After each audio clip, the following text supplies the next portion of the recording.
नमस्कार दोस्तों, आप सभी का हमारे YouTube चैनल HP एग्जामिनेशन में एक बार फिर से स्वागत है। प्लीज़ हमारे YouTube चैनल को ज़रूर सब्सक्राइब करें। तो हम लोगों ने जो कीप लर्निंग सीरीज़ चला के रखी है HP टेट मैथमेटिक्स के लिए, उसका चैप्टर 7 लेकर आए हैं। चैप्टर 7 का जो नाम है वो है ट्राइंगल। ट्राइंगल के बारे में हल्का फुल्का हम सभी जानते हैं, थोड़ा सा और हल्का फुल्का जानने की कोशिश करते हैं।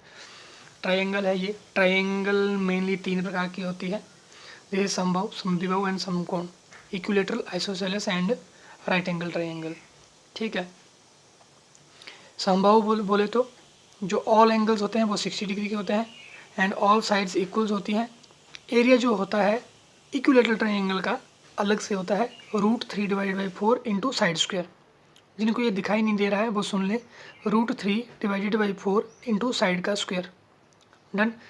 तो समद्विबाहु में क्या होती है, 2 साइड्स बराबर होती हैं, ठीक है, तीसरी साइड को छोड़ के। तो इतनी इन्फॉर्मेशन रखी है। समकोण त्रिभुज के बारे में थोड़ा सा और जान लेते हैं। एक एंगल हमेशा 90 डिग्री का रहेगा और ये पाइथागोरस थ्योरम जो है उसको क्या करेगा, फॉलो करेगा, होल्ड करेगा। और पाइथागोरस प्रमेय यानी कि थ्योरम है क्या, h का स्क्वायर इक्वल टू b का स्क्वायर प्लस p का square. h is hypotenuse, b is base, p is perpendicular. And hypotenuse कौन सा होता है, ऑलवेज याद रखना, हाइपोटेन्यूज हमेशा जो भी 90 डिग्री का कोण होता है उसके सामने वाला जो होता है वो हमेशा हाइपोटेन्यूज होता है। और बेस और परपेंडिकुलर के बीच में कन्फ्यूजन होती है, कौन बेस होता है कौन परपेंडिकुलर होता है, इसका पता करने के लिए हम लोग लेकर आएंगे ट्रिग्नोमेट्री। ट्रिग्नोमेट्री में मैं आपको बिल्कुल क्लियर कर दूंगा कि बेस कौन है और परपेंडिकुलर कौन है। और एक जनरल फार्मूला होता है एरिया ऑफ ट्राइंगल निकालने के लिए, this is called half into base into height. Let's do it height. Okay, this is the basic formula for to find the area of a triangle if we have given base and height of that triangle. So let's do some question, some beautiful question. Possible length in centimeter of a triangles are, option दिए 4। हमें पता करना है कि possible length कौन कौन सी है या किस किस की है। तो देखिए, जब इस तरह के ट्रिपलेट दिए हो तो ये लोग ये ट्रिपलेट क्या इशारा करते हैं, ये ट्रिपलेट इशारा करते हैं समकोण त्रिभुज की ओर। और समकोण त्रिभुज किसकी ओर इशारा करती है, पाइथागोरस थ्योरम की ओर। इसका मतलब इन 4 ऑप्शन में से एक ऑप्शन ऐसा होगा जो इस पाइथागोरस को क्या करता है, होल्ड करता है। और हमेशा याद रखना हाइपोटेन्यूज बेस और परपेंडिकुलर से ज़्यादा बड़ा होता है। यानी कि अगर मुझे ये पता करना है इसमें से हाइपोटेन्यूज कौन है तो मैं क्लियरली कह सकता हूँ कि 18 हाइपोटेन्यूज है, यहाँ पर 8 हाइपोटेन्यूज है। ठीक है, तो let's check it then. Option A, इस तरह के क्वेश्चन आपको ऑप्शन वाइज ही करने पड़ते हैं हमेशा, और कोई ऑप्शन रहता नहीं है। तो let's do it from the option A. 18 into 18 324 equal to 100 plus 36। तो ये तो इक्वल हुए नहीं, cancel. Option B 64, 8 8 64 equal to, और इसका भी रूट लगेगा है ना। हाँ, स्क्वायर कर रहा हूँ, कोई दिक्कत नहीं है।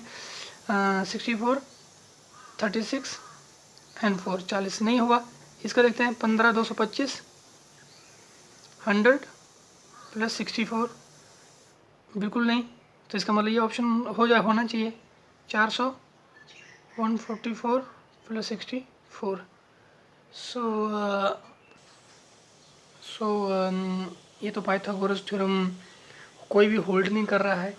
तो इसका मतलब ये जो है समकोण त्रिभुज की ओर इशारा नहीं कर रही थी। लेकिन पॉसिबिलिटीज़ यही रहती है कि ये पाइथागोरस थ्योरम को होल्ड करनी चाहिए, लेकिन अब यहाँ कोई भी नहीं कर रहा है। तो इसका मतलब एक ना एक ऑप्शन तो ज़रूर ठीक होगा। तो दूसरा तरीका क्या है इस क्वेश्चन को करने का, ऑलवेज रिमेंबर दैट एक किसी भी ट्राइंगल में 2 साइड का जो सम होता है वो तीसरी साइड से क्या होना चाहिए, सबसे बड़ी साइड से कम होना चाहिए, वो जो ज़्यादा होना चाहिए। ठीक है, अब देखो क्या हो रहा था यहाँ कि अब देखो इनका ऐड करेंगे तो 16 आएगा। 18 इज लेस देन 16, सबसे बड़ी साइड तो 18 थी, सबसे बड़ी साइड क्या है 8, 8 is less than equal to 6 2 8। इसमें देखो 18 सॉरी 15, हाँ इन 15 थी सबसे बड़ी side, 15 is less than 18, sorry 18 is greater than less than equal to 15 is less than. इसका मतलब ये जो साइड है इसमें क्या है, दो छोटी साइड का सम जो आ रहा है वो ज़्यादा बड़ा आ रहा है तीसरी बड़ी साइड से। इसका मतलब this option is the possible length in centimetre of A triangle. बाकी में देखो या तो इक्वल हो रहे हैं या छोटे हो रहे हैं। इसमें पहला ऐसा था कि दो साइड का सम बड़ा आ रहा था तीसरे साइड से, तो ये भी एक तरीका है। दूसरा तरीका ये है, हालांकि इस क्वेश्चन में वो रूल आउट हो गया। So be aware of that type of question and these are the questions very important questions. Sometimes it takes times, sometimes it does not. So move to the next question. ABC is an isosceles right angle triangle. Right angle at C then. बोलता है कि एक right angle triangle है, isosceles है। Isosceles का मतलब क्या होता है, जिसकी दो साइडें क्या है, इक्वल है। अब दो साइडें इक्वल है, अब याद रखना दो साइडें इक्वल का मतलब है कि अब हाइपोटेन्यूज के साथ तो दोनों साइड इक्वल होंगे नहीं। इसका मतलब एक तो बेस इक्वल होगा, एक ही होगा। अब ये सी है, ए बी सी पर क्या है, राइट एंगल ट्राइंगल है, गिवन है। तो this is that right angle triangle. अब इसमें हाँ वो कंडीशन लगा लो, कौन सी कंडीशन, पाइथागोरस, क्योंकि राइट एंगल ट्राइंगल है। A B square is equal to A C square plus B C square. अब देखो ए सी और बी सी क्या है, आपस में इक्वल है, तो A B square is equal to A C, B C को मैं ए सी लिख सकता हूँ, yes, A C square plus A C square which is equal to 2ac square. तो option C is the correct answer. Simple, ये दोनों equal होंगे, hypotenuse तो हमेशा बड़ा रहेगा, always remember that. Next question करते हैं। वैसे तो ये क्वेश्चन ट्राइंगल से रिलेटेड नहीं है, ये रिलेटेड है आपका इंक्रीज वाले उनमें, कि भाई कितना एरिया इंक्रीज हुआ, कितना वॉल्यूम इंक्रीज हुआ, कितना सरफेस एरिया, कितनी साइड इंक्रीज हुई या कितनी डिक्रीज हुई। वैसे तो मैं इसके लिए एक अलग से चैप्टर बनाऊंगा, लेकिन फिर भी इसको यहाँ कर लेता हूँ, मेरे को दिखाई दे दिया था ये क्वेश्चन। सो बोलता है कि अगर मैं ट्राइंगल की हर साइड को डबल कर दूँ तो एरिया कितना इंक्रीज़ होगा। मान लीजिए जो एरिया है वो है half into B H. Normal formula तो यही होता है किसी भी ट्राइंगल के लिए। तो न्यू एरिया निकाल लेते हैं, ए न्यू करके क्या आएगा, डबल आएगा। क्या आएगा, double, 2b into 2h which is equal to half into 4vh। तो अब मुझे इंक्रीज एरिया निकालना है। क्या निकालना है, इंक्रीज एरिया निकालना है इन परसेंटेज। तो हमें क्या करना पड़ेगा, ये new area minus old area, a new minus old area divided by original area into 100, this is the formula.